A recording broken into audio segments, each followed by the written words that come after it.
Boa noite, senhoras e senhores. Sejam bem-vindos ao Valor em Saúde, nossa plataforma de evento híbrido digital para o segmento da saúde, para os profissionais de saúde.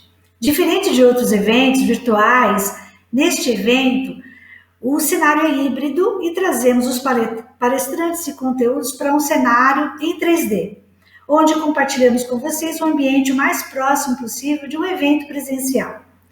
A TM Jobs deseja um novo tempo, com mais esperança, humanização, compaixão e mais entrega de valor em saúde para todos.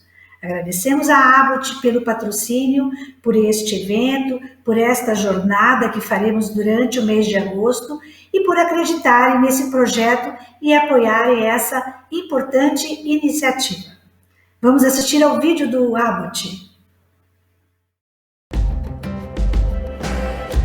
We all fall down, we get banged up, but the scars show what we're made of. Don't you look back, lift your head up, shake the dust off, tell me what you're made of. I can't hear you breathing, our lungs beating, our heart. Lift up the voice, you got something to say. It's a brand new day. It's a brand new day. It's a brand new day. It's a brand new day. When the rain falls, when the ground shakes, when the wind blows, when your heart breaks, show me sorrow, show me laughter, show me starlight, show me what you have to. I can't hear you breathing, our lungs beating, our heart. Lift up the voice, you got something to say. It's a brand new day. It's a brand new day. It's a brand new day. It's a brand new day. See the sunrise, oh, fire in your eyes, oh, it's about time we all saw you shine. It's a brand new day. It's a brand new day. It's a brand new day. It's a brand new day. It's a brand new day.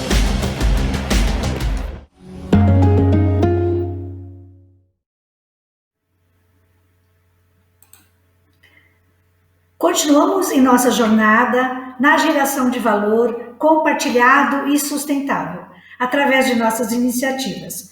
Agradecemos todos os envolvidos nessa jornada e desejamos a todos um excelente evento. O evento tem um formato talk show e cada convidado tem um tempo de fala de 10 a 15 minutos e o nosso moderador abre para perguntas aos nossos convidados. Devemos terminar no máximo às 20h30. Deixe seus comentários e sugestões no chat. Vamos ler os comentários e perguntas e, na medida do possível, vamos responder todas elas. Todos receberão certificado pela presença.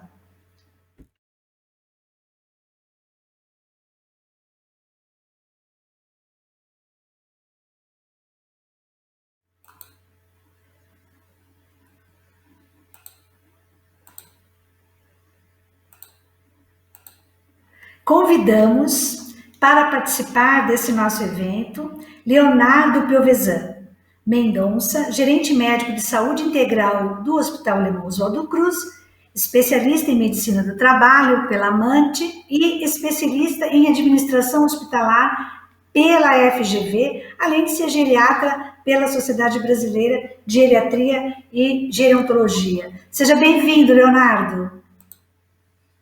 Boa noite, Tânia.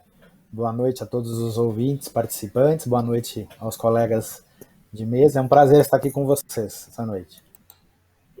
Eu é que agradeço.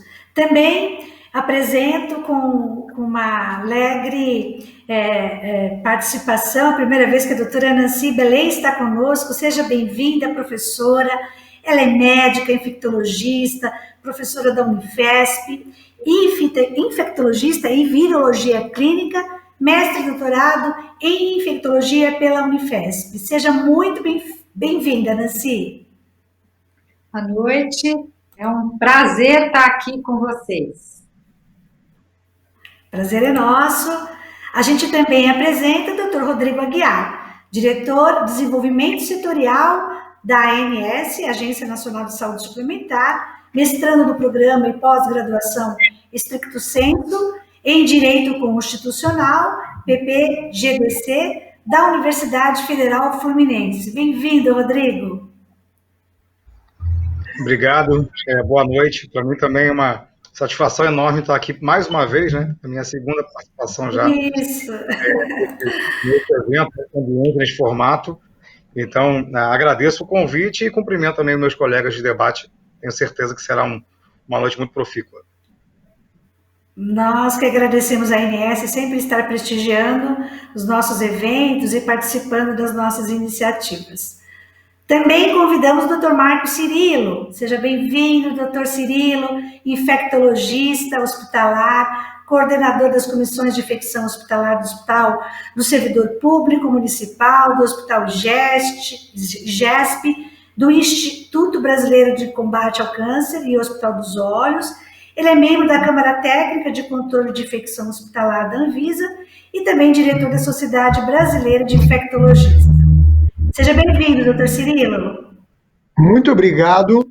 É um prazer e uma honra estar com vocês participando desse evento. Parabéns pela iniciativa e, sem dúvida, vai ser um evento de grande sucesso.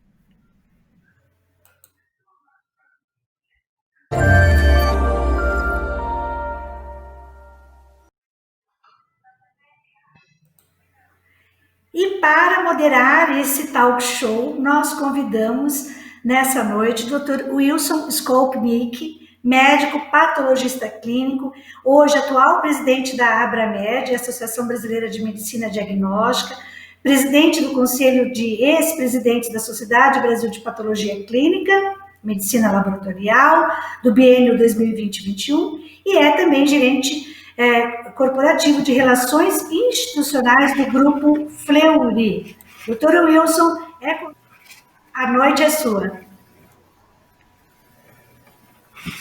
Boa noite a todas, boa noite a todos. Obrigado, Tânia Machado, pelo convite da ATM Jobs e do Abbott. Eu acho que nós temos palestrantes com diferentes expertises aqui hoje e certamente teremos um talk show bastante esclarecedor. Eu queria, desde já, convidar para a primeira apresentação da noite o Dr. Marco Cirilo, e logo em seguida teremos também uma apresentação da professora Nancy. E depois das duas apresentações, nós iniciaremos então o nosso talk show. Por favor, Dr. Marco Cirilo.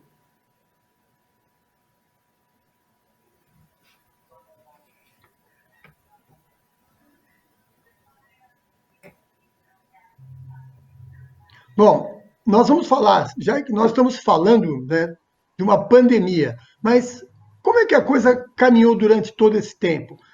Vocês estão vendo que em 2002 nós tínhamos o SARS, né? Só para vocês terem uma ideia, cerca de 3, 4, 5% dos casos de gripe que nós temos no mundo atualmente são causados por coronavírus, então não é uma novidade o que nós estamos passando. O SARS começou, vocês estão vendo, em 2002, lá na China, né? Ele ficou até 2004, causou mais ou menos perto de 8 mil casos, com 800 mortes. Então, é um coronavírus e ele já vem trazendo, de 2004, terminou, felizmente, a gente não teve novos casos, e depois nós temos o Zika vírus, que vai e volta, né? A gente está vendo dois quadros em cor-de-rosa, mostrando que nós tivemos epidemias de Zika vírus, que foram, isso 2006, 2008, melhorou, já em 2015 até 2018 voltou. Tivemos a influenza aqui em 2009, principalmente, só lembrando que a principal pandemia que nós enfrentamos foi a gripe espanhola, que tem esse nome porque a Espanha não estava na guerra, em 2018-19, com perto de 50 milhões de mortes. O sarampo, que foi e voltou. Eles vieram com os venezuelanos, só que a Venezuela teve muito menos casos de sarampo do que a gente. Então, nós tivemos 2010, 2016, o Brasil foi dado como um país isento de sarampo, voltamos a ter sarampo e a coisa está caminhando aí. O ebola também, toda hora está indo e vindo, como vocês podem ver. Nós tivemos também uma coisa importante, o MERS, né?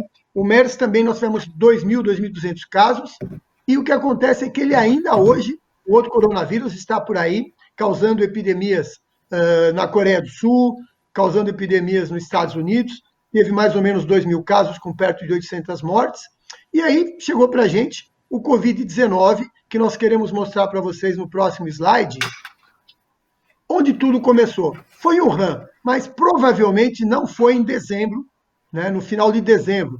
Tem relatos de que esse vírus provavelmente circulava por esta cidade já em meados de agosto até provavelmente novembro. Então, nós temos realmente esse vírus já circulando, né, como outros 40 tipos de coronavírus circulando, e a gente sabe que a gente tem 7 tipos de coronavírus, esse é um dos 7 que causam doenças no humano, e provavelmente já em agosto, setembro ele caminhava. E uma coisa que é importante, se a gente está falando numa pandemia, como é que nós vamos fazer para diminuir o que está acontecendo, principalmente em medidas não farmacológicas, que é muito importante. Nós sabemos que os estudos de drogas profiláticas ou terapêuticas são muito conflitantes, várias sociedades têm discutido com relação ao que se usar, o que não se usar, o CDC, a Anvisa. Então, a gente tem que saber que as medidas não farmacológicas são muito importantes para diminuir. E essas medidas, eu trabalho com infecção hospitalar, com infecção relacionada à assistência à saúde, a higienização das mãos é muito importante. A gente sabe também que o ambiente, né, o vírus vai ficar horas ou dias no ambiente, como higienizar esse ambiente. A capacidade do sistema de saúde, porque nós precisamos, principalmente nos hospitais públicos, receber esse público, e a taxa de mortalidade. A gente sabe que, por exemplo, o doente internado que vai para a UTI, o que vai acontecer com ele? Se ele ficar entubado, ele tem 50% de chance de morrer. Se ele tiver insuficiência renal, isso cai para 90%. Quer dizer, a capacidade, o atendimento é muito importante, a vacinação que vai chegar é importante, o número de testes também é importante. Eu queria mostrar o próximo slide para vocês, onde a gente vai mostrar uma coisa muito importante. A curva maior é se nós não fizermos nada. Mas se a gente por favor, esses ruídos.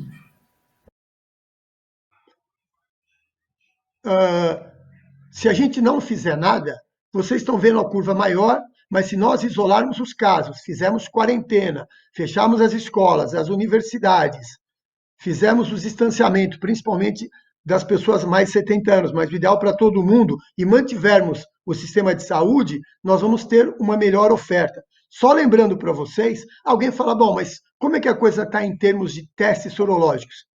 Um país da América do Sul, ele vai fazer mais ou menos 20, 30, 50 testes para cada 1.000 habitantes.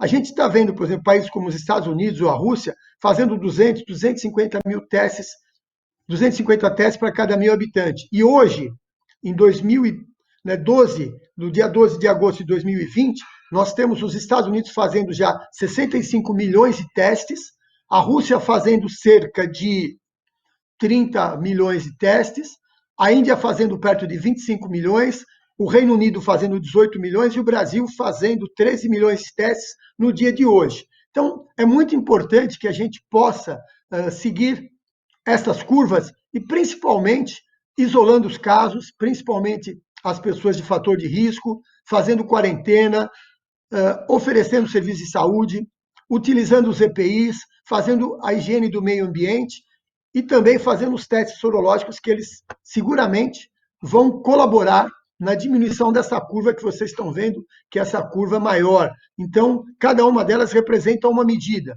E se nós juntarmos todas essas medidas, seguramente nós vamos ter uma diminuição, né, da extensão e também da gravidade da pandemia. O próximo slide, que a gente vai mostrar para vocês, é muito interessante também, porque tem a ver com a capacidade de contágio. Qual é a doença que tem uma capacidade de contágio muito grande? Sarampo. Uma pessoa com sarampo pode transmitir para até 12, 18 a 20 pessoas. A varicela, 7 pessoas, mais ou menos, a polio, 7, a cachumba, 7. E a gente está vendo aqui, nessa relação, o SARS mostrando para a gente ao redor de 2 a 5 pessoas, quer dizer, cada doente infectado pode transmitir. O HIV também, 2 a 5. O que a gente vê muito, a gripe, né?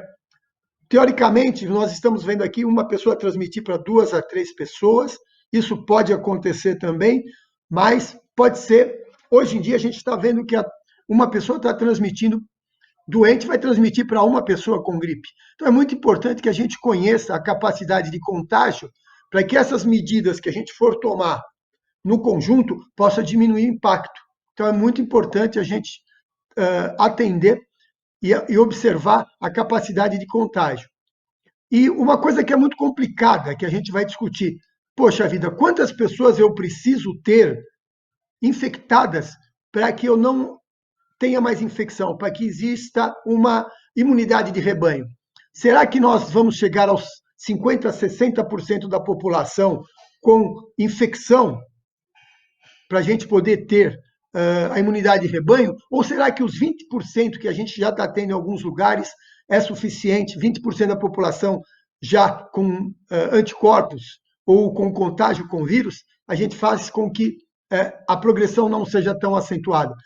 O pior é que é uma doença muito nova, os modelos que nós estamos usando epidemiológicos e até modelos de tratamento estão partindo, né, de conhecimentos anteriores dos coronavírus e transportando para a nossa realidade atual. Mas nós estamos sabendo que é muito importante conhecer a epidemiologia, conhecer as medidas realmente eficientes e, seguramente, diminuir o contágio utilizando medidas não farmacológicas, porque os estudos são muito conflitantes, várias sociedades têm se manifestado, inclusive a Sociedade Brasileira de Infectologia, com relação a tratamentos terapêuticos ou profiláticos que não têm respaldo na literatura e que não existam estudos bem desenhados. Então, nós vamos discutir muito hoje, seguramente, os testes sorológicos, que nesse conjunto da obra são muito importantes para que a gente possa diminuir a quantidade de novos casos, diminuir também o que vai acontecer nas UTIs. A gente sabe que a gente não tem leito, que a gente não consegue isolar adequadamente, não temos ventiladores, o pessoal da saúde, muita gente está ficando doente, tem hospitais que têm 10, 20% da sua força de trabalho isolado, ou em quarentena, ou doente. Isso repercute de uma forma negativa, mas é a nossa realidade hoje em dia.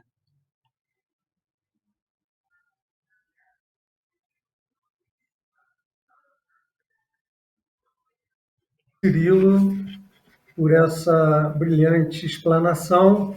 E para nós darmos sequência ao nosso webinar sobre o papel do diagnóstico na jornada de retorno ao trabalho e na gestão de saúde corporativa, eu convido agora a professora Nancy Belém para que faça a sua apresentação. Por favor, professora Nancy.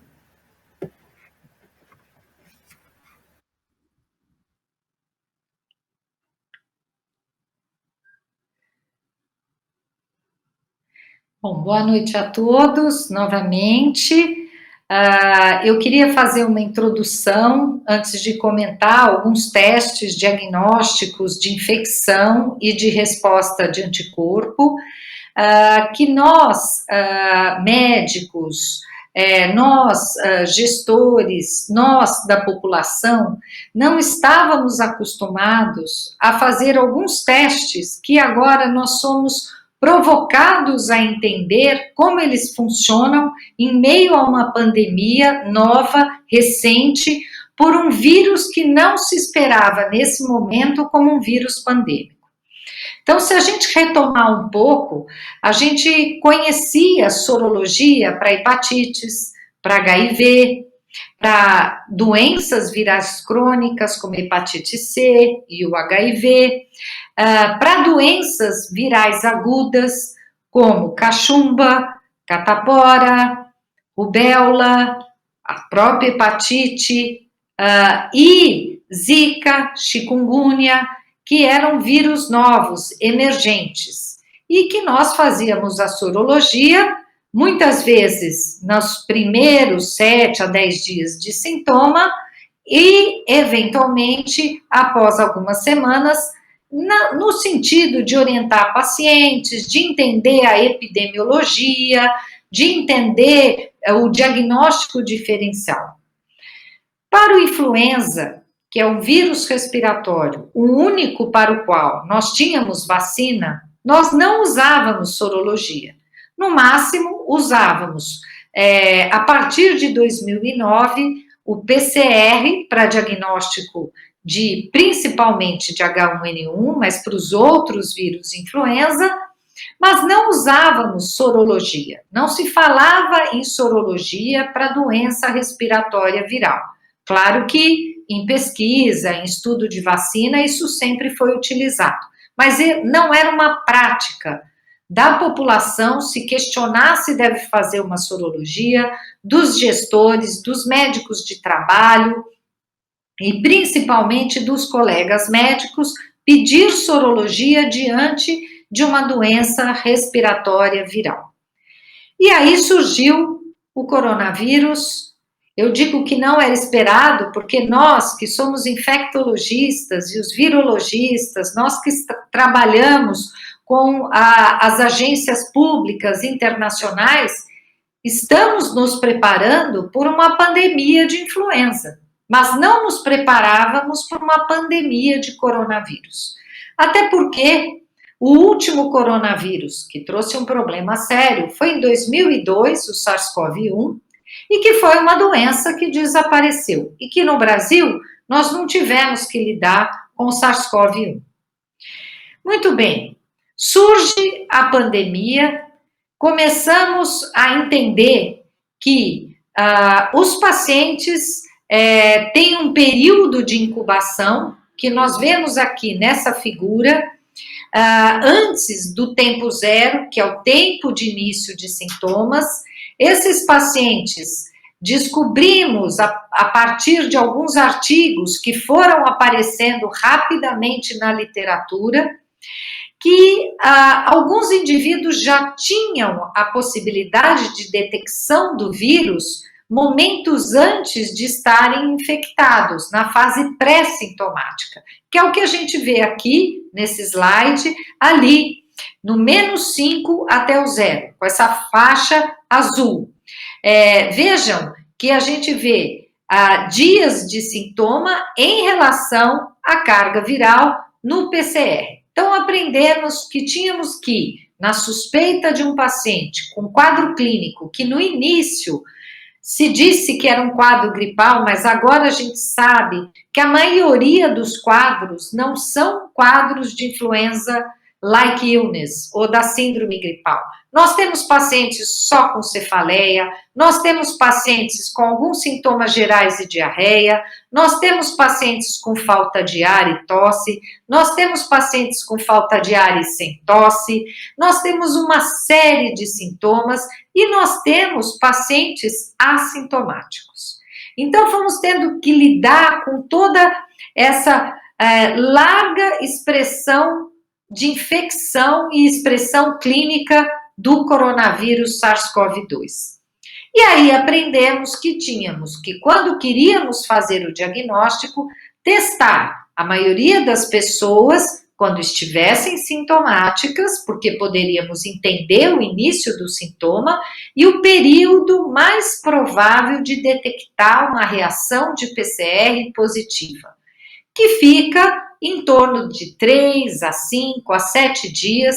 Isso varia muito da sensibilidade do kit comercial, da variabilidade de testes, da competência do laboratório que está realizando este exame. E não raro, pacientes, às vezes, profissionais de saúde, principalmente, ou de empresas, que a empresa pede que o paciente faça o teste porque teve um sintoma, ou o médico do trabalho, e o paciente tem um convênio, ou é um profissional de saúde, às vezes faz teste em 2 lugares diferentes. E num período inicial e num período final da infecção, como os senhores veem nesse slide, nós podemos ter um falso negativo. E a dificuldade vai aumentando na interpretação, se aquele indivíduo tem ou teve a infecção pelo coronavírus. Depois de alguns dias, os sintomas, naqueles que são sintomáticos, melhoram, os sintomas gerais de um quadro infeccioso, e normalmente, em geral, nos quadros leves, nos quadros assintomáticos, é excepcional, na maioria das vezes, a gente continuar detectando um PCR positivo. Claro que existe na literatura, como eu disse, um número grande de trabalhos, mais de 30 mil trabalhos já foram publicados com coronavírus, mas vemos, às vezes, alguns pacientes que persistem com PCR positivo, e muitos nós, virologistas, que já estudamos essa questão, entendemos que, às vezes, esses pacientes persistem, apesar de não serem mais infectantes, não serem mais transmissíveis, mas a maioria, principalmente assintomáticos ou oligossintomáticos, com poucos sintomas, e os com quadro leves, vão ter um PCR que se negativa em torno de 7 a 10 dias. E aí, ainda temos uma infecção que é recente, não é? Esse indivíduo se infectou nos últimos 15, 20 dias, teve sintoma ou não teve sintoma, foi um indivíduo que na família alguém ficou positivo, ele não foi testar para saber se o contato tinha transmitido ou não, enquanto aquele familiar não se isolou, ou no ambiente de trabalho, onde numa sala fechada, numa reunião, por um momento tirou a máscara, foi se alimentar ou foi tomar um líquido e aí pode ter se contaminado. Mas já passou a fase de detecção, já passaram-se 10, 15 dias. Como saber se esse indivíduo pode ter se infectado ou não? E aí, no próximo slide, a gente vai entender como é que funciona um pouco o aparecimento dos nossos anticorpos. Vejam que, em muitas situações, por exemplo, com dengue, em torno do 6º, 7º dia, era possível já se detectar uma IgM. Isso também acontece com o coronavírus. Nem sempre. Então, classicamente, nesse slide, eu estou mostrando para vocês que nos primeiros 7 dias é o período onde eu tenho maior chance de positividade do PCR e é um período onde eu posso, a hora que eu tiver testes de antígeno realmente que sejam de detecção com alta sensibilidade, saber se aquele indivíduo está infectado, ou pelo material genético que eu detecto, ou pelo antígeno, que nada mais é do que proteínas dos vírus. A partir do 7º dia, os pacientes começam a produzir a imunoglobulina IgM, que é uma imunoglobulina de fase aguda. Porém, alguns indivíduos podem demorar um pouco para produzir a IgM. As pessoas não são iguais na sua resposta imunológica. Isso varia da faixa etária, isso varia do tipo de exposição ao vírus, isso varia de algumas comorbidades que modulam a resposta imunológica, e isso varia com a imunossenescência, que é a perda da nossa capacidade imunológica a partir de uma certa faixa etária e muda naqueles pacientes que utilizam imunossupressores, drogas que deprimem a capacidade imunológica do indivíduo. E assim, classicamente, nós dizemos que a partir do 7º dia começa a aparecer a IgM. Porém, como eu disse, muitos indivíduos podem levar 10, 12 dias para apresentar a IgM, e há até alguns indivíduos que não apresentam nem IgM, nem IgG. Em torno de 10 a 14 dias, nós começamos a observar a elevação da IgG. O que é a IgG? A IgG é uma imunoglobulina que tem uma avidez que inicialmente não é comparável à da IgM. O que é a avidez? A capacidade de se ligar àquele antígeno, aquela proteína diferente que entramos em contato no nosso organismo. No começo ela é mais baixa, mas nas infecções clássicas, nas doenças que adquiríamos no passado, na infância, sarampo, cachumba, rubéola, era a IgG que nos mantinha protegidos pelo resto da vida.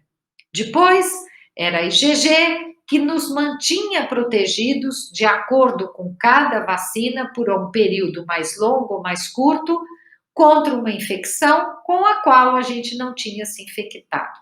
A IgG leva um tempo para ela ficar mais ávida pela proteína externa.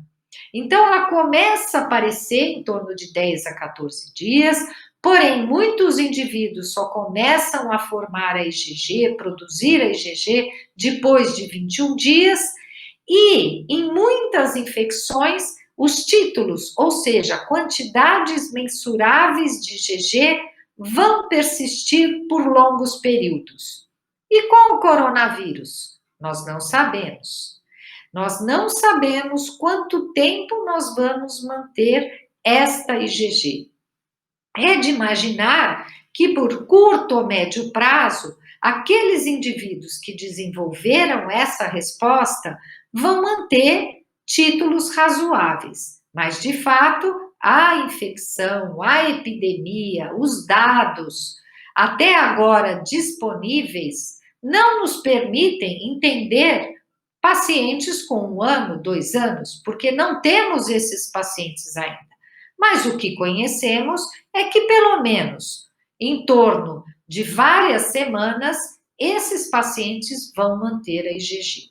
E depois podemos conversar, mais para frente, durante o debate, virão as vacinas. Mais de 23 vacinas já estão em fases muito adiantadas, inclusive a vacina russa, como viram, sendo anunciadas que talvez num período muito curto já estejam sendo comercialmente distribuídas pelo mundo.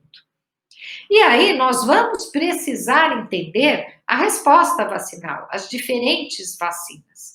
E aí será o momento também de talvez utilizar os testes sorológicos.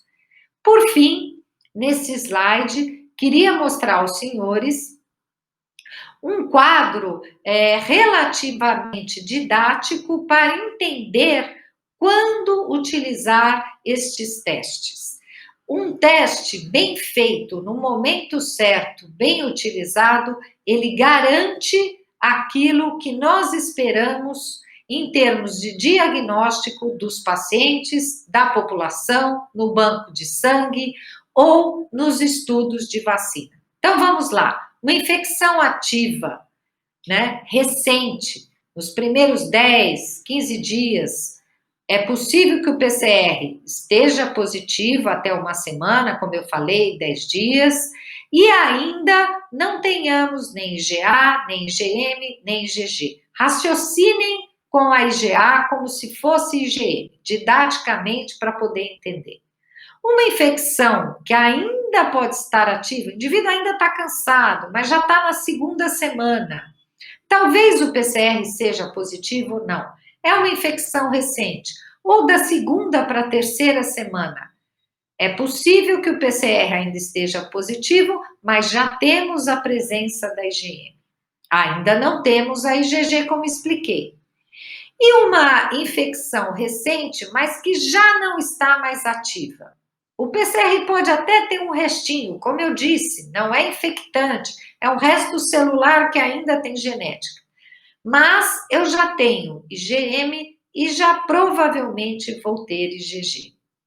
E alguém que só tem IgG, que eu faço a sorologia e só tem IgG, é bem possível que esse indivíduo tenha tido um contato ou sintomático ou assintomático com o vírus SARS-CoV-2.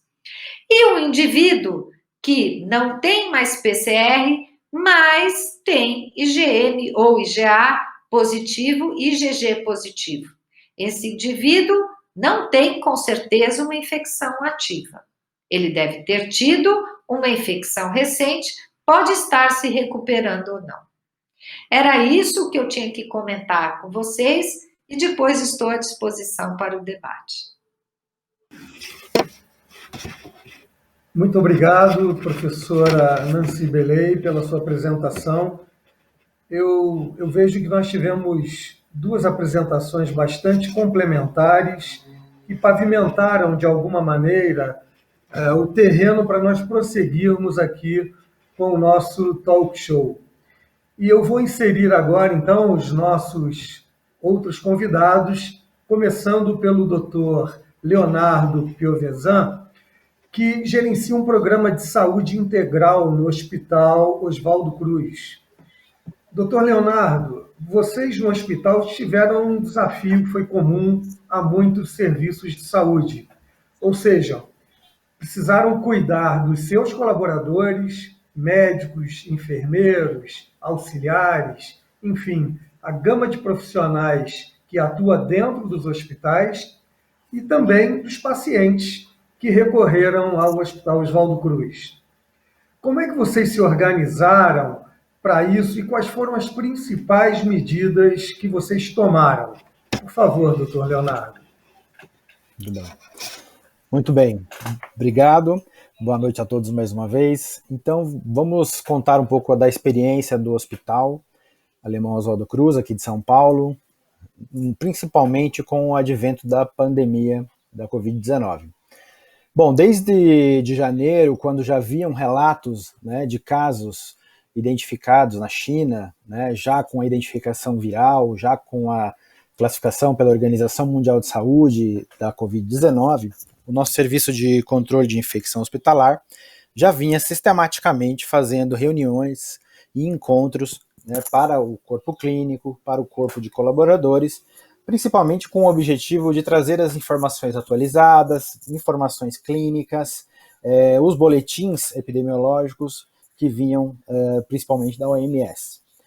No final de fevereiro, com o diagnóstico do primeiro paciente no Brasil e com a expansão da doença para outros continentes, em especial o continente europeu e os Estados Unidos, já começamos a treinar o nosso serviço de emergência, que seria a principal porta de entrada desses pacientes, para receber possíveis casos. Foi feito todo um esquema de triagem para esses pacientes, uma triagem inicialmente que era virtual, né? O paciente que vinha de áreas remotas, de áreas que era um caso suspeito, ele era direcionado após aquela triagem para um pronto atendimento específico para quadros respiratórios, e com o primeiro caso diagnosticado no Brasil, em 26 de fevereiro, o hospital instituiu um comitê de crise. Este comitê de crise principalmente coordenado pelo nosso diretor executivo médico, e que reuniu todas as áreas do hospital para traçar as estratégias para que tanto os nossos pacientes quanto os nossos colaboradores tivessem a maior segurança possível dentro desse contexto. Bom, dentro da área na qual eu sou responsável pela saúde e segurança, uma das principais medidas que nós tomamos foi principalmente educação da população. Educação e treinamento, né? Naquele momento, nós tínhamos muitas informações encontradas, as famosas fake news, e as pessoas realmente estavam numa situação de bastante medo, de bastante desconfiança do desconhecido, né, se podemos dizer assim. Então, começamos a, primeiramente, informar, trazer informações corretas, científicas, sobre a patologia, orientar sobre as medidas de higiene básica, de lavagem de mãos, de distanciamento, né, de compartilhamento de objetos, enfim, do uso de espaços comuns, e um principal treinamento da equipe em uso de equipamento de segurança individual, os EPIs. Então, todo o nosso corpo assistencial, ele foi capacitado, né, e foi feito um treinamento com a educação corporativa, focado principalmente no uso adequado, no manejo adequado dos EPIs para atendimento daqueles pacientes suspeitos ou confirmados. Tanto na colocação do EPI quanto na desparamentação, né, que a gente sabe que é um momento muito mais crítico do que a paramentação, é onde muitas vezes os profissionais acabam se infectando. Começamos também, dentro do nosso núcleo de saúde corporativa, uma abordagem muito focada na testagem em massa de funcionários oligossintomáticos. Então, nós não só, no início, né, da pandemia, qual era a recomendação do Ministério? Testar apenas casos graves. E nós adotamos uma estratégia de testar todos os casos sintomáticos, mesmo sendo oligossintomáticos. Isso foi muito importante, né, a realização do RT-PCR, como a professora Nancy colocou, após os 3 primeiros dias de sintoma, porque nós conseguimos isolar rapidamente esse colaborador com um caso suspeito ou um caso confirmado, e com isso ele já ia para casa fazer o seu isolamento respiratório, o seu isolamento comunitário, né? Isso foi muito importante. Nós conseguimos brevemente identificar os casos e rapidamente isolá-los. Essa foi uma estratégia muito grande para evitar, no início da pandemia, que nós tivéssemos uma curva, né, de infecção dentro dos nossos colaboradores, uma curva muito exponencial, né? Essa estratégia de testagem, ela persiste até hoje. Então, todos os casos oligossintomáticos ou sintomáticos, eles são testados, os colaboradores imediatamente testados são afastados do trabalho por 48 horas e a nossa equipe de saúde corporativa navega esses casos. São enfermeiros que acompanham junto aos laboratórios o resultado. Uma vez identificado o confirmado diagnóstico, esse funcionário ele é telemonitorado durante os 14 dias após a confirmação. Ele é acompanhado diariamente por uma equipe de enfermagem. Se ele tem alguma descompensação clínica, ele é telemonitorado pelo médico da nossa equipe. Então, através da telemedicina, ele faz uma avaliação e, quando necessário, nós trazemos esse funcionário para dentro do hospital para que ele seja reavaliado e, se necessário, internado. Então, foram estratégias muito importantes que foram adotadas para nós, né, que somos um serviço essencial, dentro do início da pandemia, para podermos direcionar e dar mais segurança aos colaboradores. Uma preocupação nossa também muito grande dentro do hospital foi a questão da saúde mental dos nossos funcionários.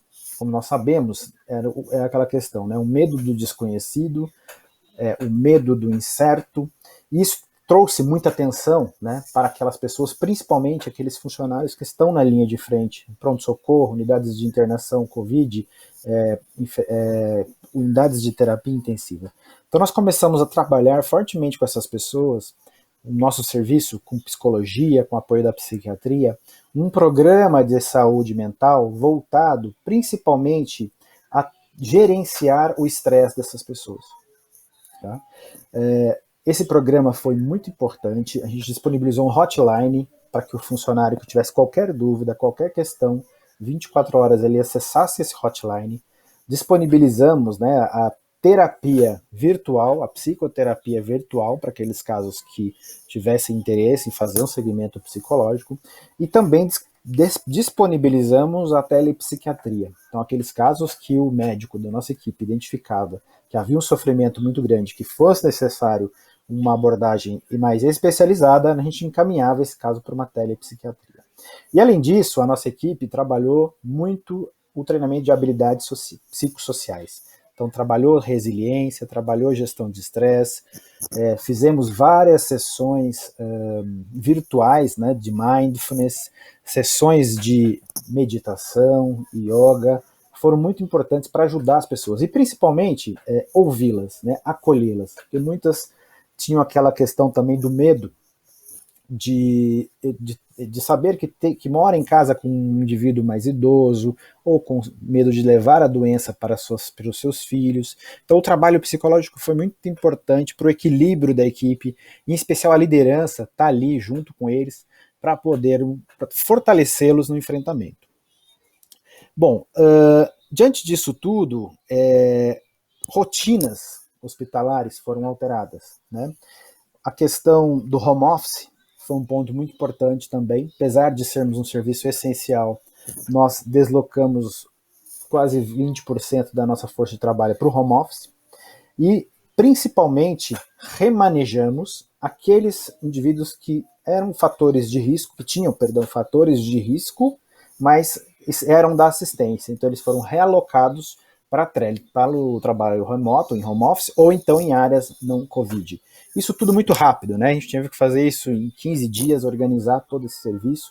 O nosso serviço ele era prioritariamente presencial, a gente teve que migrar muitos dos atendimentos para a plataforma de telemedicina, mas já estávamos preparados. A grande vantagem nossa foi que a gente já tinha mapeado quem eram os pacientes, os colaboradores de risco, quem eram as plataformas de telemedicina, nós já tínhamos desenvolvida dentro do hospital, usávamos para uma outra finalidade anteriormente.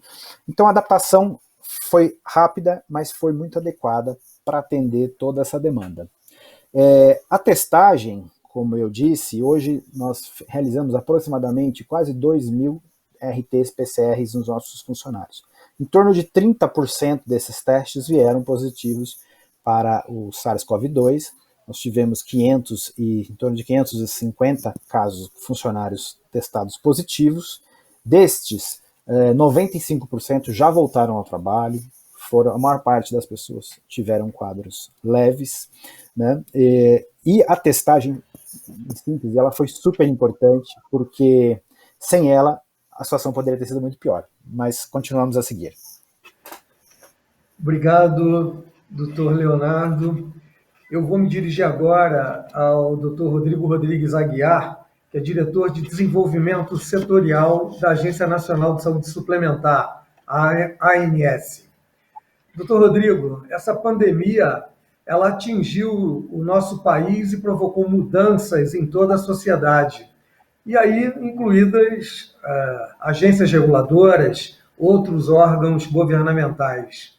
No âmbito da ANS, que regula os planos de saúde aqui no Brasil, houve publicações relativas à Covid-19. Como é que vocês funcionaram durante esse período de isolamento, de distanciamento social, que ainda é recomendado, e vocês conseguiram trabalhar nesse período? Eu soube que houve também grande preocupação com portadores de doenças crônicas, além dos suspeitos e confirmados com Covid. Como é que a ANS manobrou nesse período aí, que já dura alguns meses aqui no nosso país? Por favor. Bom, obrigado, doutor Wilson, pelas perguntas. Antes de respondê-las, quero também aqui fazer um registro de que é uma enorme satisfação participar desse evento contigo, depois de tantas interações, né, ao longo dos últimos anos, para tratar de temas que, de alguma forma, são afeitos a esse nosso painel, para que a gente pudesse fazer uma análise um pouco mais especial acerca da importância do diagnóstico para a saúde suplementar, e o que me permitiu aí agregar pelo menos uma parcela pequena, insignificante de conhecimento perto dos meus pares aqui desse painel, mas que me permitem pelo menos aqui fazer alguns breves comentários. As suas perguntas elas são muito pertinentes, né? Porque de fato a ANS, assim como todos, né, literalmente do mundo inteiro, mas a ANS principalmente foi atingida em cheio por essa pandemia, porque teve que se reinventar, né? Nós tivemos que ter uma nova forma de atuação para fazer frente aos desafios que já são aqueles desafios naturais, aqueles desafios ordinários do setor. Nós temos uma série de pautas relevantes, e já tínhamos no início desse ano, quando começou a pandemia, que precisavam continuar sendo tratadas e, ao mesmo tempo, mesmo com a mesma quantidade de pessoas, de recursos, e que com muito menos capacidade de tratamento, já que nós tivemos, inclusive, aí uma necessidade de, por conta do isolamento social, passar a atuar em home office com quase toda a nossa estrutura de trabalho, também dar conta das urgências que nos foram impostas pela pandemia da Covid-19. Então, a gente teve que se virar nos 30, né? A gente teve que trocar o carro com a roda andando. São vários clichês que, na verdade, representam muito bem o que, de fato, aconteceu. Então, por conta disso, durante esse período, nós tivemos que adotar uma série de medidas, inclusive, excepcionais, que não observaram o nosso rito de tomada de decisão ordinário, né, que aqueles que acompanham o dia a dia da ANS estão acostumados a observar, com processos um pouco mais aprofundados, até que se protraem um pouco mais no tempo, né? A gente leva alguns meses, ou em alguns casos até alguns anos, para tomar decisões regulatórias, porque nós temos que avaliar de fato quais são os impactos dessas decisões, e nesse período nós não tínhamos a oportunidade de aprofundar tanto assim os nossos estudos e as nossas análises para chegar a algumas decisões. E a medicina diagnóstica ela foi central, né, nesse período, nessa nossa tomada de decisão. Nós fizemos uma série de incorporações extraordinárias ao nosso rol de eventos e procedimentos de saúde da ANS para a inclusão de novos exames, né? Obviamente, o mais relevante, o principal deles, foi o RT-PCR, ainda lá no início de março, no início da pandemia, observando, conforme já foi inclusive aqui mencionado por alguns dos meus antecessores, o protocolo que naquele momento estava sendo propugnado pelo Ministério da Saúde, né, para que só aqueles casos mais graves, especialmente aqueles que já estivessem em ambiente hospitalar, realizassem esses testes. E ao longo do tempo nós viemos aí aprimorando essa nossa decisão regulatória para permitir que a saúde suplementar tivesse uma contribuição cada vez mais efetiva, cada vez mais eficiente no combate a essa pandemia. Nessa linha, a gente fez a inclusão de diversos outros exames que também têm como objetivo colaborar com a formação do diagnóstico, justamente para que a gente possa já tentar afastar, a partir da realização desses outros exames, ou comprovar, né, afastar ou comprovar que aquele determinado paciente está ou não com a Covid-19. Então, a gente fez a inclusão de outros 6 exames que têm como objetivo fazer esse auxílio no diagnóstico para o combate à pandemia, isso tudo em tempo recorde, né? Isso tudo em formato extraordinário, isso tudo a partir de interações com o setor, de interações com a sociedade, aquém daquelas necessárias para se tomar uma decisão de forma bastante segura, bastante acurada, mas no limite daquilo que a gente poderia fazer para não ficar não ficarmos presos, na verdade, a ritos, né, engessados, e não conseguirmos dar as soluções que nos eram ali instadas até aquele momento. Então, a gente veio tentando identificar qual era o melhor formato para se fazer isso, e mais recentemente a gente veio conseguindo, na minha avaliação, e creio que também na avaliação dos demais diretores, dosar melhor essa forma de atuar, conseguindo ter uma atuação célere, né, que é exigida pela urgência e pela necessidade que se impõe nesse momento de nós termos mais instrumentos para combater essa pandemia, mas também permitindo que os instrumentos de interação com a sociedade sejam respeitados e sejam adotados para que eles fundamentem e nos confiram mais subsídios para essa tomada de decisão. Isso ficou muito mais ressaltado na mais recente discussão que nós tivemos aqui sobre a inclusão dos testes sorológicos, que foi, na verdade, uma determinação judicial que nos pegou de surpresa. Então a gente teve que fazer essa inclusão de forma muito imediata, mesmo sem termos ali a segurança de que era a melhor decisão a ser tomada naquele momento, que a inclusão ela deveria ser feita porque a gente não tinha ali elementos necessários e suficientes para chegar a essa conclusão.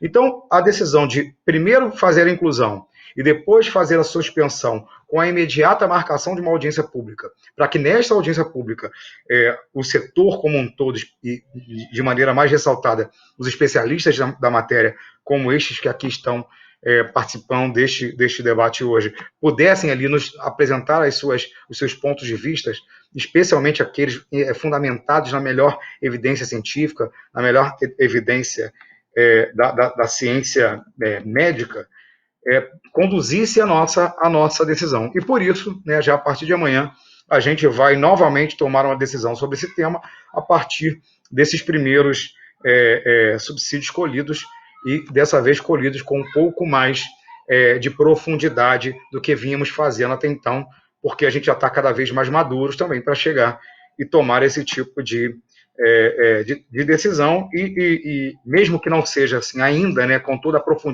profundidade necessária, mesmo que não seja ainda dentro de uma segurança requerida, né, nos tempos de normalidade, mas para tempos de pandemia, para tempos excepcionais, já algum avanço se compararmos aquelas primeiras decisões que foram tomadas desde o início de março para cá, que também fizeram essas incorporações extraordinárias no nosso rol de eventos e procedimentos em saúde. Então, a gente provavelmente vai ter uma novidade amanhã, né? Tem uma deliberação de diretoria colegiada agendada para amanhã, para a gente fazer esse debate e chegar a alguma conclusão. É sempre possível que essa deliberação ela não se conclua, caso um dos diretores ali sinta a necessidade de um pouco mais de tempo, de um pouco mais de informação, e retire o tema de pauta como vistas para fazer diligências, mas não me parece ser essa a tendência, embora eu não possa falar pelos demais, é claro. Então, provavelmente amanhã chegaremos a uma nova decisão acerca da incorporação também dos testes sorológicos.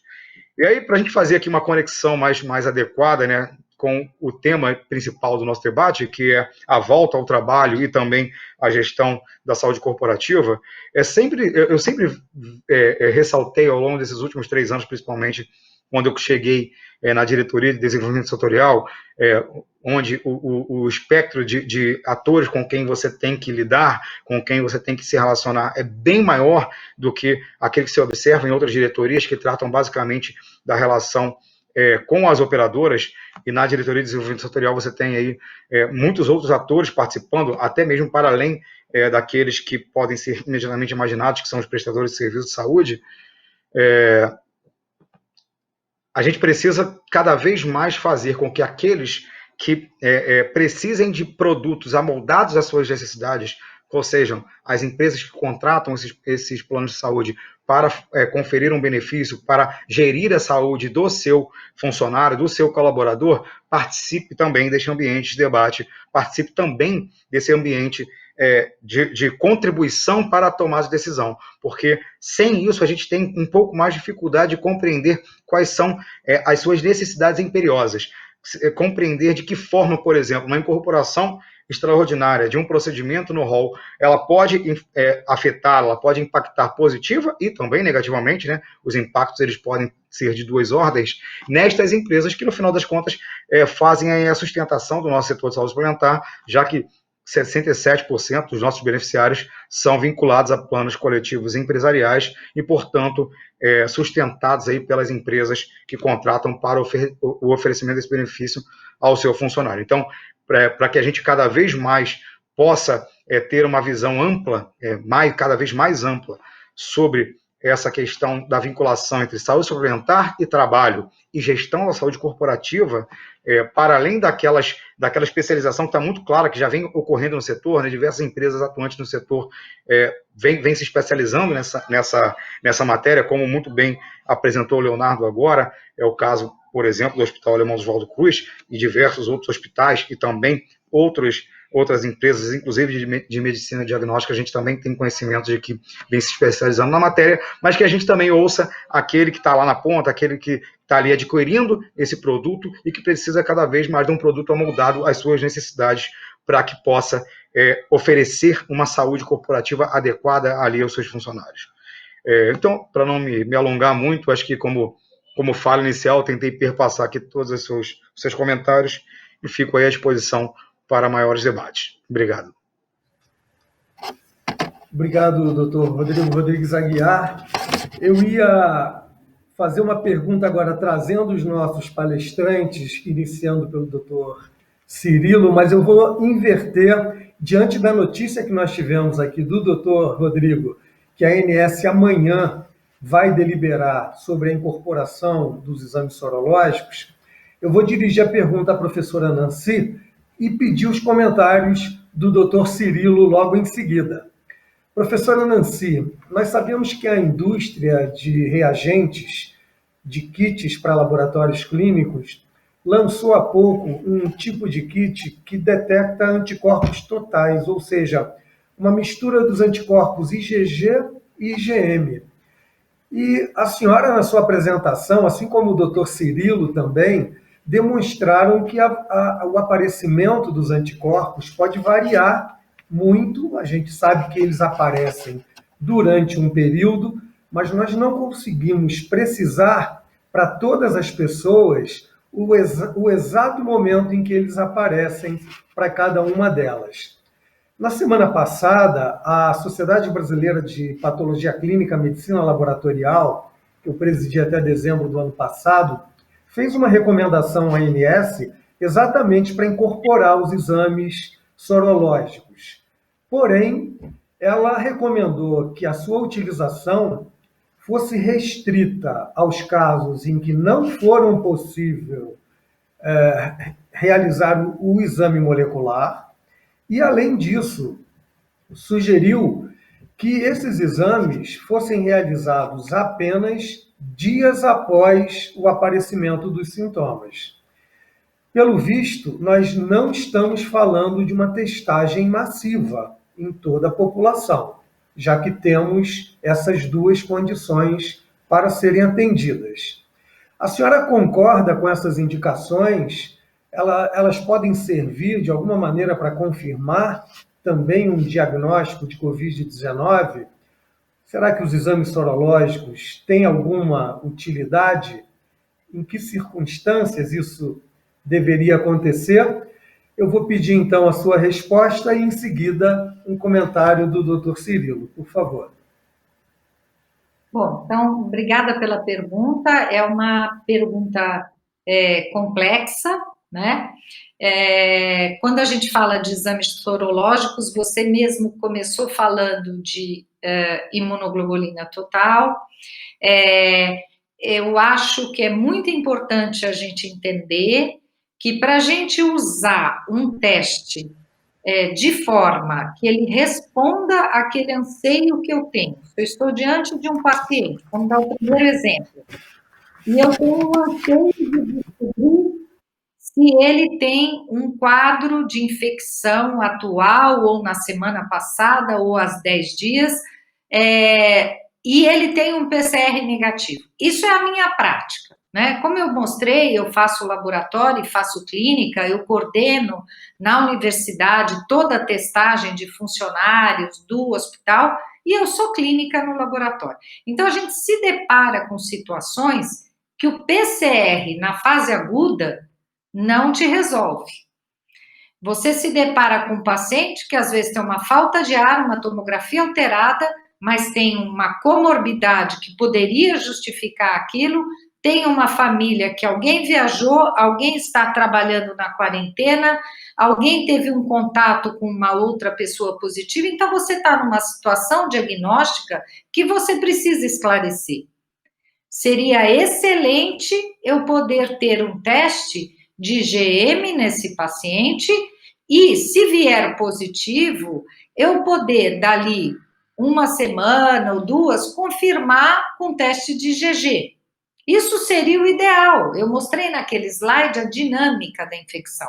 Então, em algumas situações, o teste de IgM num paciente que tem um PCR negativo, ou um paciente que muitas vezes vem transferido, perdeu a oportunidade, está numa terapia intensiva, a sorologia nesta fase pode sim ajudar. Qual sorologia? Qual é o melhor teste? Testes sensíveis? Nós estamos falando de sorologia. de punção venosa para identificar. Nós não estamos falando de teste rápido vendido em serviços de farmácia, etc. Nós estamos falando um outro tipo de teste. Então, serviria sim para auxílio diagnóstico. Situações que a gente vivencia com os pacientes, que o paciente tem um idoso ou tem um grupo de risco em casa, ele está saindo para trabalhar, tem que se organizar na família, quem vai ficar com aquela pessoa, ou o cuidador, entender a sorologia dessa pessoa para saber, bom, a chance dela nesse momento de uma infecção é menor, porque ela tem uma IgG positiva, isso é muito interessante. Do ponto de vista individual, nós nos deparamos com situações desse tipo.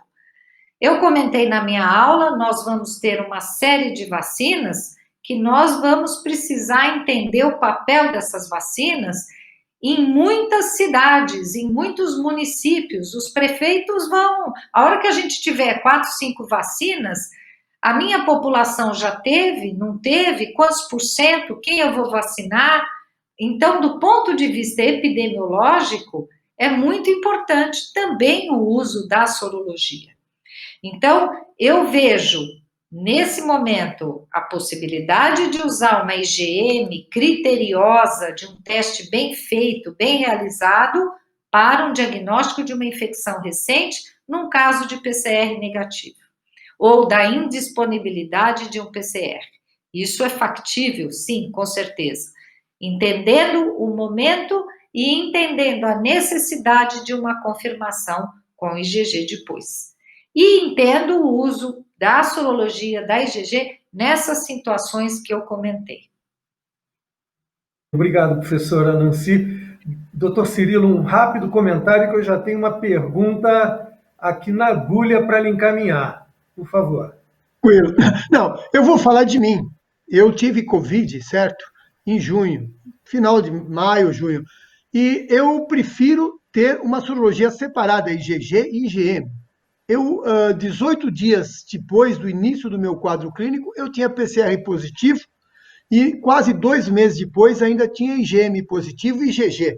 Então, eu prefiro uma sorologia onde eu possa separar o IgG do IgM e, se possível, como diz o Caetano Veloso, luxo para todos, eu prefiro que isso seja quantitativo, o quanto eu tenho de IgG e o quanto eu tenho de IgM para poder seguir. E se nós falarmos também de saúde corporativa, é muito importante que o médico do trabalho na empresa possa seguir essas sorologias e avaliar a resposta clínica. Lógico que eu não sei se o IgG que eu tenho, ele vai neutralizar o vírus, a quantidade, realmente é uma pergunta para o futuro, mas eu me senti muito mais tranquilo e satisfeito quando eu percebi que eu tinha muito pouco IgM depois de 50 dias e muito IgG. Então, eu prefiro que isso seja separado e, se possível, quantitativo, para que a gente possa acompanhar, né, a alteração dos títulos. A mesma coisa com outras doenças, onde 15 dias depois você vê se quadruplicou o teu IgG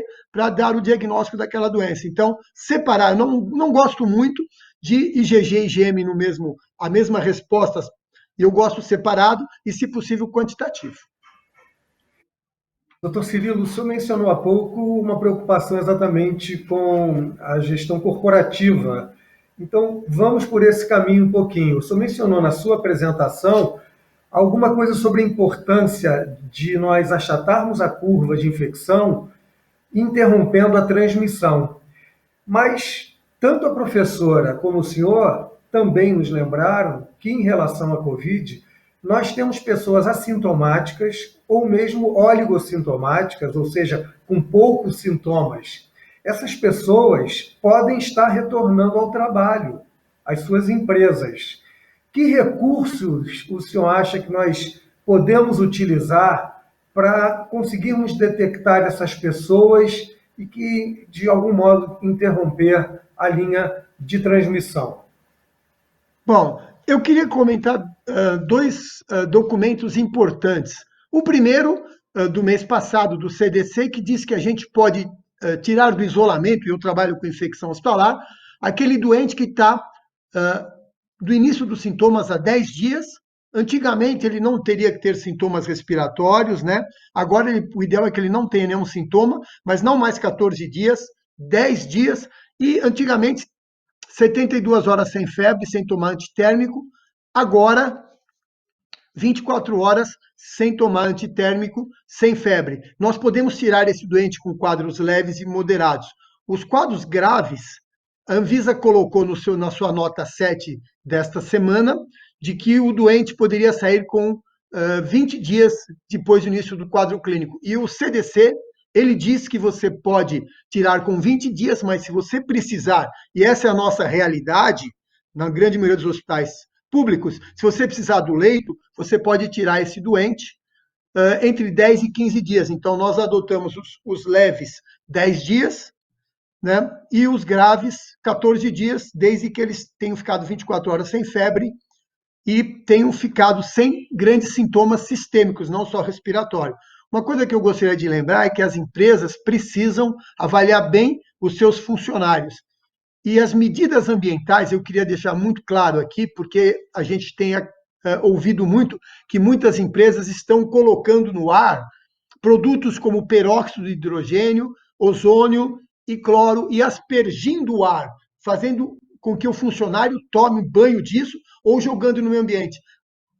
A própria Organização Mundial de Saúde diz que isso não funciona e é prejudicial. Então, medidas ambientais são importantes, mas avaliar a história clínica do seu funcionário, os possíveis contatos, duração dos sintomas e sorologia são fundamentais para você poder isolar esse funcionário, fazendo com que ele permaneça em casa. Uma boa notícia é que esse tempo de casa diminuiu, na grande maioria das vezes, nos óligos sintomáticos, porque os assintomáticos a gente vai ter que avaliar de uma outra forma, diminuiu de 14 para 10 dias, fazendo com que ele possa retornar às suas atividades laborativas muito mais rapidamente.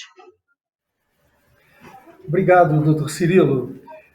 Doutor Leonardo, agora eu vou pedir a todos vocês a contribuição com respostas bastante objetivas para que nós possamos ainda inserir mais temas aqui no nosso evento.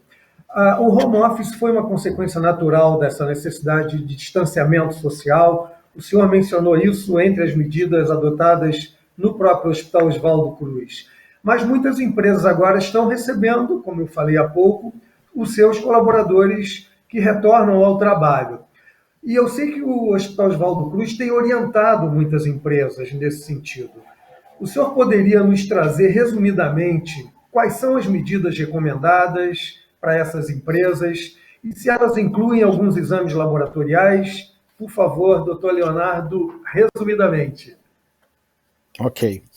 Bom, muitas empresas e escolas têm procurado o hospital e o hospital tem realmente esse produto de consultoria para orientação ao retorno seguro ao trabalho destas organizações. O principal escopo desse projeto é o quê? É justamente que uma equipe de médicos infectologistas, enfermeiros de SCH, vão até essa empresa, fazem todo o mapeamento da jornada dos funcionários nessa empresa, vão identificar os layouts dos postos de trabalho dentro dessas empresas, vestiários, refeitórios, e feita essa inspeção, é apresentado um plano de ação para que as pessoas que estavam em home office voltem de uma forma segura, em especial para garantir o distanciamento social entre elas.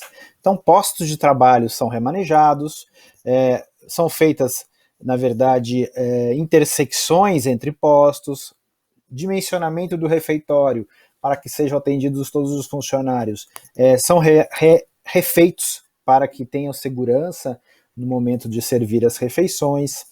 Além disso tudo, é feito também uma conscientização para aqueles funcionários que vão voltar. Então, essa equipe ministra palestras, tira dúvidas daqueles funcionários que estão aí há 4 meses em casa e vão voltar ao trabalho.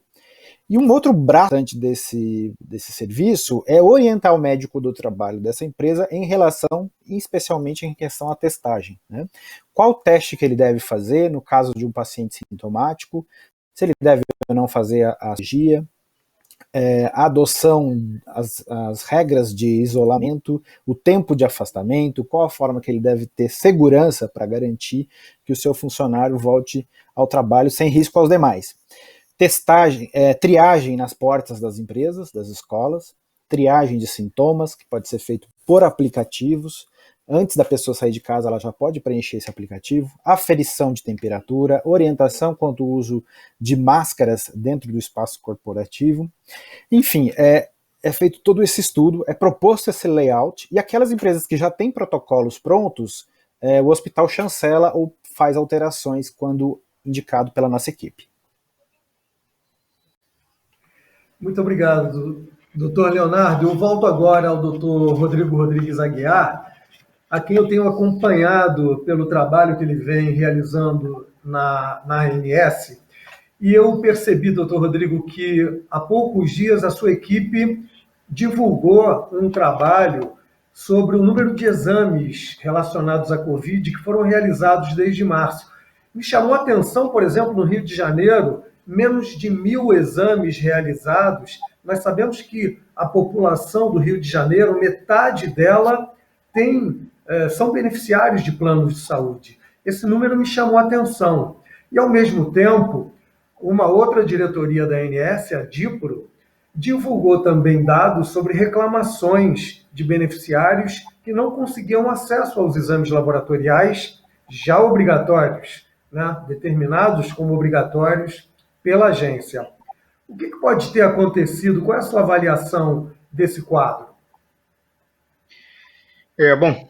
Obrigado pela pergunta, porque me dá a oportunidade de divulgar um pouco mais esse estudo que nós fizemos.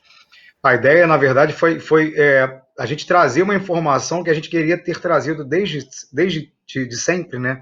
Desde o início da pandemia, acerca das movimentações do setor que ficam registradas no nosso padrão TIS. O padrão TIS é o dado mais preciso que nós temos sobre produção assistencial, não só na ANS, né, no Brasil, no país, tanto que inclusive, a fonte principal de dados da nossa rede nacional de dados em saúde, que está sendo ainda trabalhada e coordenada pelo Ministério da Saúde, e o dado mais granular e mais confiável, mais fidedigno que nós temos, é justamente o dado oriundo do padrão TIS. E a gente não conseguiu fazer isso com antecedência, justamente por conta daquela dificuldade que eu mencionei aqui na minha primeira participação, de se tomar decisões urgentes, mas que também sejam decisões adequadas, né? A gente, no primeiro momento lá da pandemia, antes a gente sabia aí como é que, né, todos nós íamos nos comportar com essa necessidade do isolamento social, para evitar que as operadoras tivessem ali um trabalho operacional que naquele momento não parecia necessário. Nós prorrogamos o encaminhamento de dados que as operadoras encaminham periodicamente à ANS, nesse caso mensalmente à ANS, por 3 meses. Então, os dados que nós deveríamos ter recebido em março, nós só recebemos agora no final de maio. Foi quando a gente começou a sermos capazes de divulgar esses dados. E aí, quando a gente conseguiu ali pegar os dados de março e de abril, que só chegaram no final de junho para a gente foi capaz de começar a fazer uns estudos sobre esses dados, para identificar especialmente ali quais foram as diferenças de comportamento entre esse primeiro quadrimestre do ano de 2020 comparado aos quadrimestres dos anos de 2019 e de 2018, no que tange à produção assistencial do setor. E a gente percebeu ali que tivemos ali algumas quedas significativas, né, quando a gente fala ali de volume financeiro dessa produção assistencial, nós tivemos uma queda bastante significativa de 10%. Quando a gente olha somente para os serviços diagnósticos e outras terapias, essa queda chegou a 9%, e aí quando a gente faz essa avaliação por volume, nós tivemos uma queda ainda mais acentuada, né, de 33% no total e 34% no SADT, e a gente veio fazendo esses estudos, e dentre os estudos, dentre as informações que nós divulgamos à sociedade, porque são informações úteis, informações necessárias, que precisam ser cotejadas com outras informações, estavam aí os exames RT-PCR que foram realizados nesse período. E fomos questionados, inclusive pela imprensa, né, inclusive também por algumas entidades do setor, acerca dessa baixa quantidade. Nós tivemos no total, né, consolidados ali os meses de março e de abril, apenas 25 mil, praticamente 26 mil, né, exames realizados no Brasil inteiro. E aí, quando você vai fazendo essa subdivisão por estado, o número parece ainda menor, né? De fato, ele é ainda menor, mas mesmo comparando aí pela população dos estados, ele parece ainda menor. E aí a gente não tem ainda, né, uma identificação do porquê nós tivemos essa baixa realização de exames. Isso precisa ser analisado de forma mais aprofundada, inclusive com essa informação que está sendo divulgada, aí na verdade é pela diretoria de fiscalização, né, quem faz a colheita das reclamações dos beneficiários, dos consumidores, é a diretoria de fiscalização, que hoje em dia acaba se confundindo um pouco a diretoria de produtos, porque temos um servidor que é oriundo da diretoria de produtos respondendo pela diretoria de fiscalização. A gente precisa fazer uma análise individual destas reclamações para saber, primeiro, se essas reclamações elas eram procedentes, se aqueles exames que estavam sendo ali pleiteados, requeridos, eles eram devidos, já que a incorporação do RT-PCR no rol de eventos e procedimentos em saúde da ANS foi feita a partir de uma diretriz de utilização bastante rigorosa, bastante restritiva, porque observa o protocolo do Ministério da Saúde, conforme eu falei anteriormente. Então é possível que muitos desses casos não se enquadrem nessa diretriz de utilização e, portanto, a sua realização ela não era devida do ponto de vista regulatório.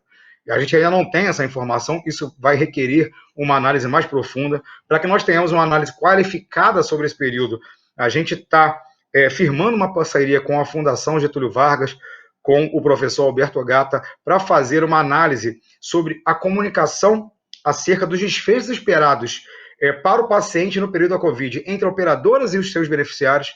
Isso vai abranger uma série de dados produzidos pela própria ANS, inclusive esses dois, e aí sim nós poderemos chegar a uma conclusão sobre essa aparente, digamos assim, baixa realização de exames frente a essa alta reclamação pela não realização de exames, se elas são direta ou inversamente proporcionais. Só a partir dessa análise mais qualificada que a gente vai poder chegar a essa conclusão. Ainda não temos essa análise, ainda está na fase de elaboração ali desse acordo de cooperação entre a ANS e a Fundação Getúlio Vargas, então ainda nem iniciamos ainda essa análise, mas esperamos que muito em breve nós iniciemos e tenhamos também a capacidade de concluir para retornar esse resultado à sociedade, a todo o setor, para identificar ali se houve algum tipo de dificuldade de acesso ou se não, né? Se de fato aqueles que procuraram, eles não se enquadravam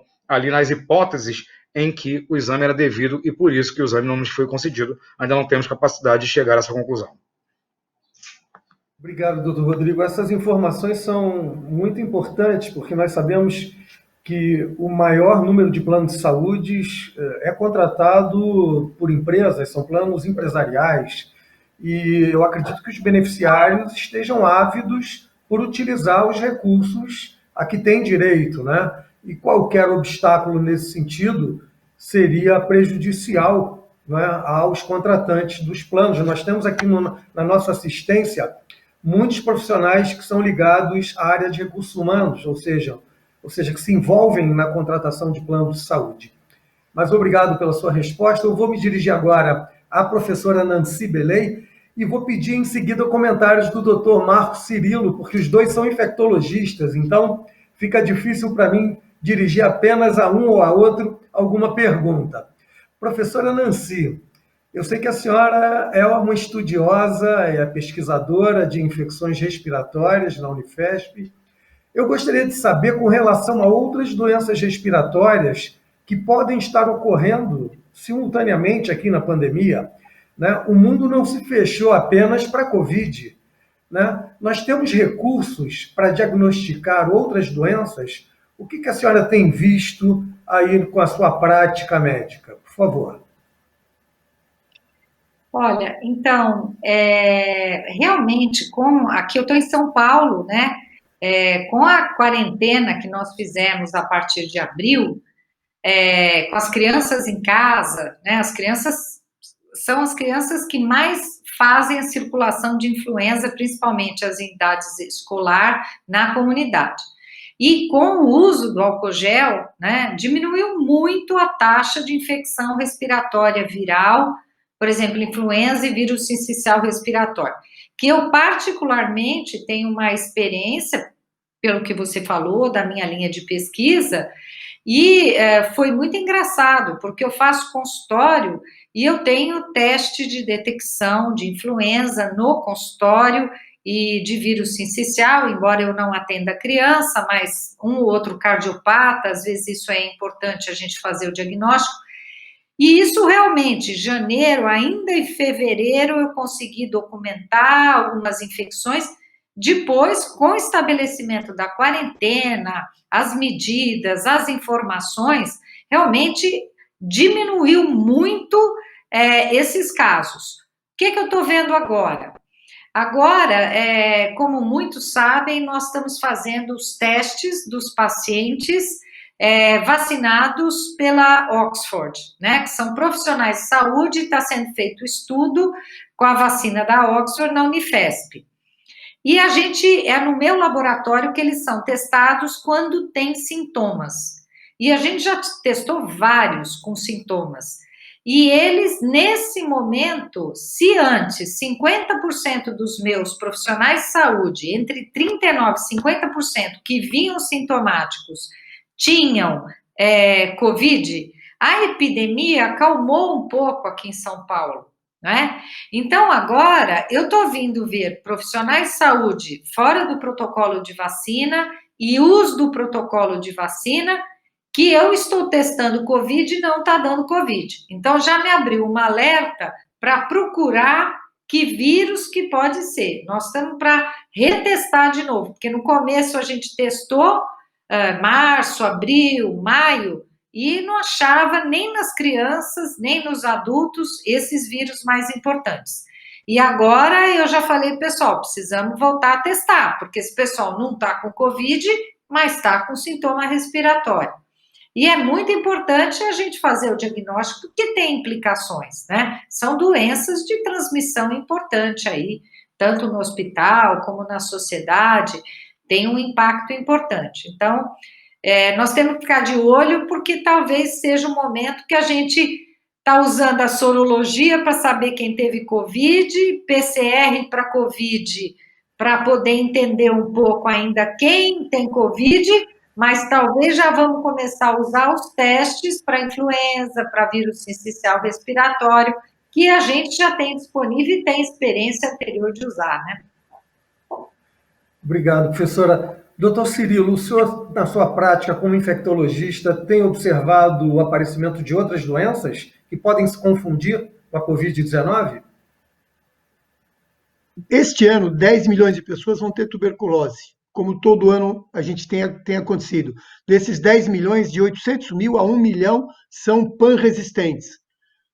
Os pediatras, e a gente faz parte também de um grupo de pediatras que cuidam de infecções, né, da Sociedade Paulista de Pediatria, o Departamento de Infectologia, o número de crianças com infecções respiratórias diminuiu muito, porque eles não estão indo na escola. E ir na escola está ligado diretamente à taxa de mortalidade entre as crianças.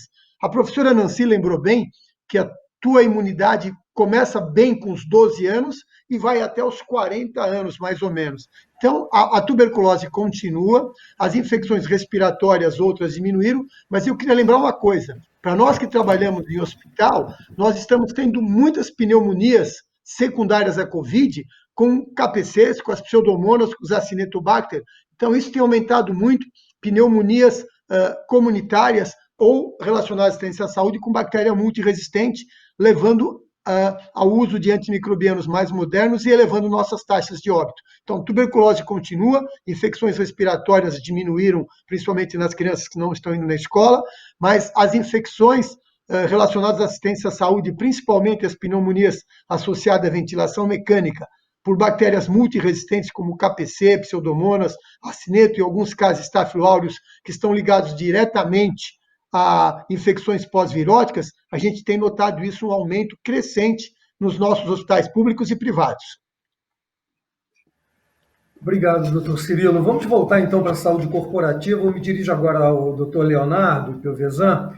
Doutor Leonardo, nós sabemos da importância da assistência primária em qualquer programa de saúde integral. E, aliás, eu soube que o Hospital Oswaldo Cruz é um dos integrantes do projeto de cuidado integral à saúde da ANS, que foi lançado recentemente. Nesse nível de assistência primária, qual a importância da realização de exames para diagnóstico precoce? Em relação à Covid, alguma modificação foi feita nesse nível de assistência? Bom, Dr. Wilson, o que nós dizemos muito na saúde corporativa é que aquelas empresas que já tinham estruturas ocupacionais integradas com assistenciais, com foco principalmente no modelo de atenção primária à saúde, elas, vamos dizer assim, conseguiram sair bem melhor no início da pandemia. Já que 80% dos casos clínicos de coronavírus são casos leves, moderados, a atenção primária ela mostra-se de total importância na porta de entrada do sistema e de acesso a esses pacientes. Né? O nosso serviço lá do hospital, voltado ao colaborador e à família, e com algumas empresas parceiras, ele constitui de ambulatórios, de centros de atenção primária, para atendimento do colaborador e da família. Né? E dentro dos atributos da APS, a integralidade do cuidado, a coordenação do cuidado foi vital. E já ter essa estrutura pronta, nós conseguimos dar uma resposta mais rápida à questão da saúde e da doença, no caso do Covid. Né? O que eu posso dizer, esse acordo, né, que o Oswaldo Cruz assinou em fevereiro, no último evento presencial que nós tivemos, que o Dr. Rodrigo estava lá conosco, é um acordo de cooperação técnica entre o Oswaldo Cruz, a ANS, a Sociedade Brasileira de Medicina e Família e Comunidade e o IHI. E a ideia desse projeto é justamente fomentar, dentro da saúde corporativa, a adoção de práticas voltadas com a atenção primária à saúde, onde a atenção primária à saúde seja de fato a porta de entrada do sistema, que exista uma coordenação de cuidado, que exista um cuidado integral, baseado principalmente nos seus atributos. O que nós observamos hoje? Na saúde corporativa é muito comum, né? O beneficiário, o colaborador, se ele não tiver uma coordenação de cuidado, ele fica perdido na rede. O primeiro problema de saúde que ele tem, ele vai para um pronto-socorro, né, para uma necessidade baixa, uma necessidade média. Então, a organização do serviço, com a porta de acesso da APS, você ter a fidelização com o médico de família, com uma equipe de família, é extremamente importante. E os testes podem ser feitos na APS. Né? A testagem de RT-PCR, a coleta de sorologia, tudo isso é muito simples de ser estruturado dentro de uma unidade primária, uma unidade básica de saúde. E é a resposta principal para justamente desafogar os serviços de urgência e emergência que devem ser destinados aí aos casos mais graves. Obrigado, doutor Leonardo. A organização do nosso evento já me chama a atenção que nós estamos nos aproximando do final, mas eu queria pedir licença e não gostaria de finalizar o evento sem colocar aqui algumas perguntas das muitas que estão chegando aqui da nossa assistência. Eu vou tentar resumir para a professora Nancy e para o doutor Cirilo, e eu dessa vez, professora Nancy, eu peço licença para começar pelo doutor Cirilo, e eu peço então a sua complementação, porque nós temos perguntas aqui muito relacionadas, foram feitas pelo João Carlos Rodrigues, pelo Danton Wilson Figueiredo Ribeiro, pela Rita Regazzi, todas sobre o mesmo assunto. Eu tento resumir da seguinte maneira: para o retorno ao trabalho, quais são os exames que servem como balizadores? Quais são os exames mais efetivos e qual seria a melhor alternativa? Por favor, doutor Cirilo.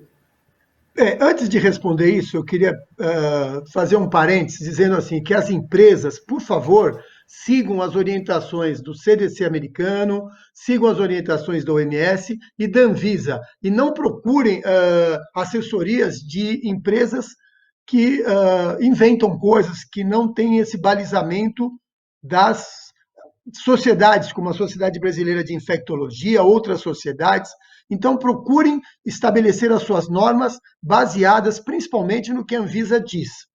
Né? Isso é muito importante, vai melhorar muito a segurança, para não ficar fazendo coisas ou contratando empresas que não têm o know-how ou expertise adequada e com pessoas capacitadas para orientar as empresas. Os testes, lógico, nem como a professora Nancy falou, eles não vão te ajudar muito, mas se você tiver a sorologia com IgG e IgM, pelo menos avaliando a história do doente, avaliando os contágios, as viagens, né? Principalmente com quem ele teve contato, se ele é sintomático, se ele é assintomático, aferindo a temperatura, fazendo o distanciamento de 2 metros ou 6 pés, produzindo uma higienização do meio ambiente, a utilização de álcool gel, ou lavar a mão com água e sabonete também, quer dizer, medidas gerais, eu acho que a utilização dos testes sorológicos vão pelo menos nos ajudar na separação do joio do trigo.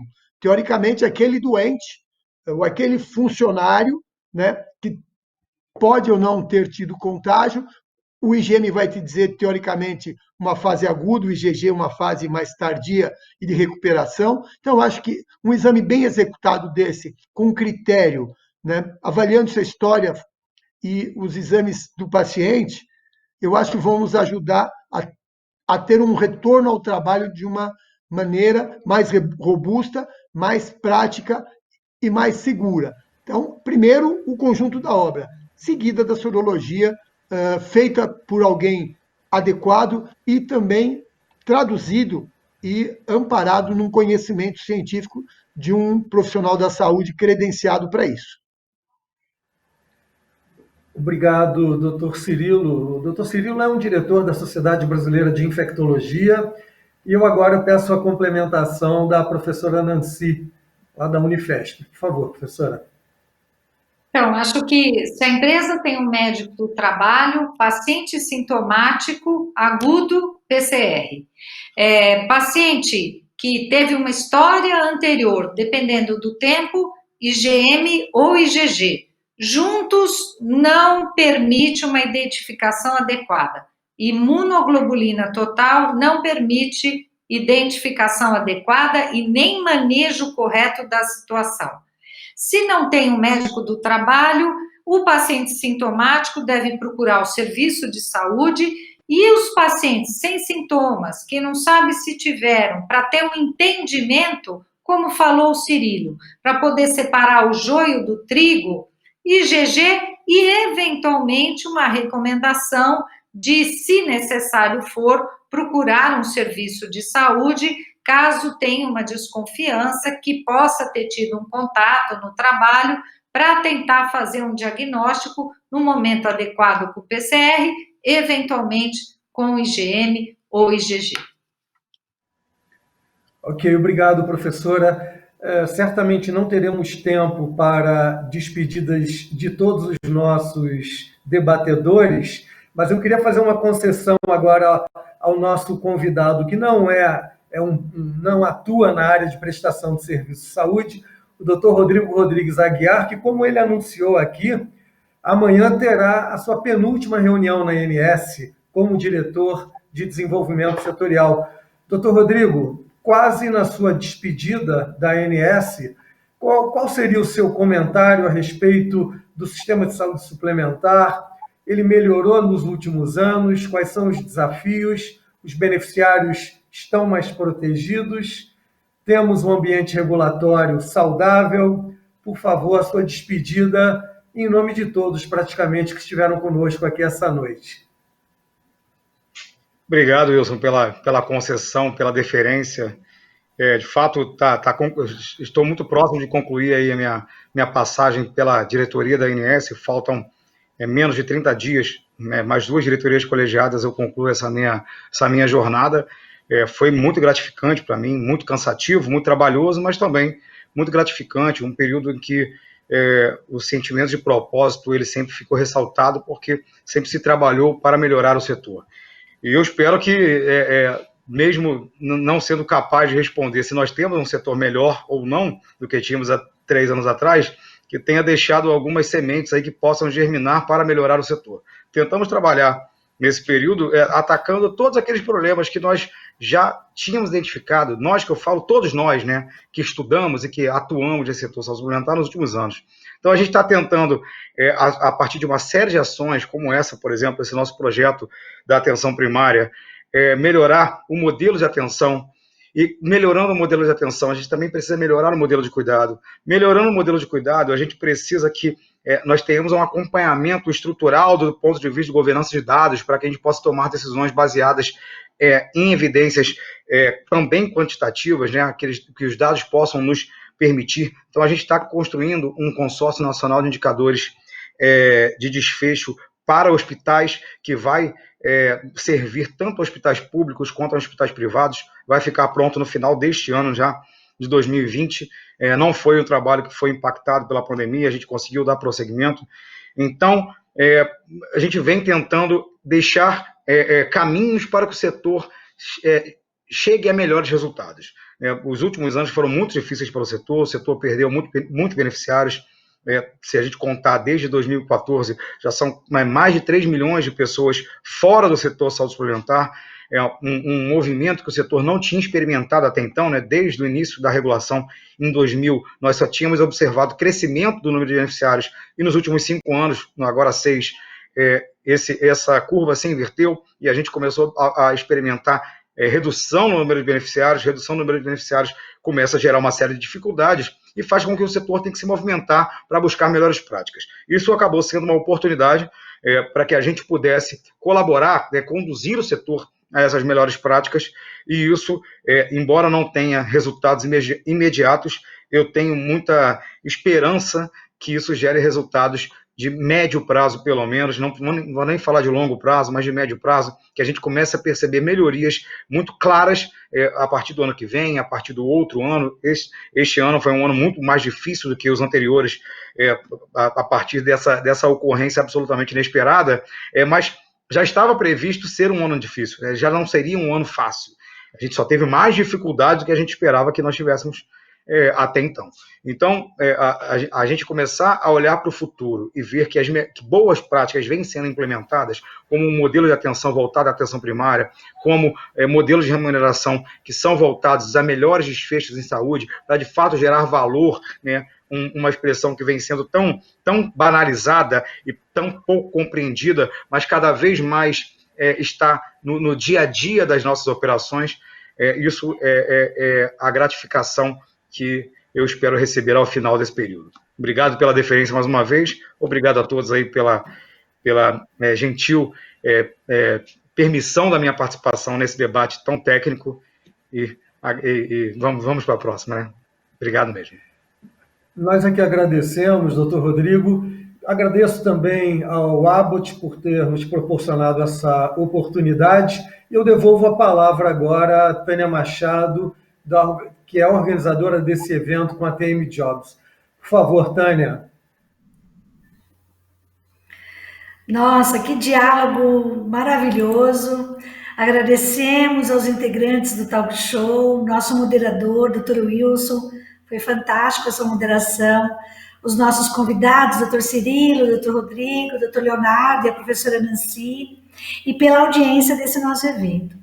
Que diálogo fantástico e agregador. Foi muito esclarecedor ouvir sobre saúde corporativa, sobre a questão assistencial, atenção primária em saúde, sorologias.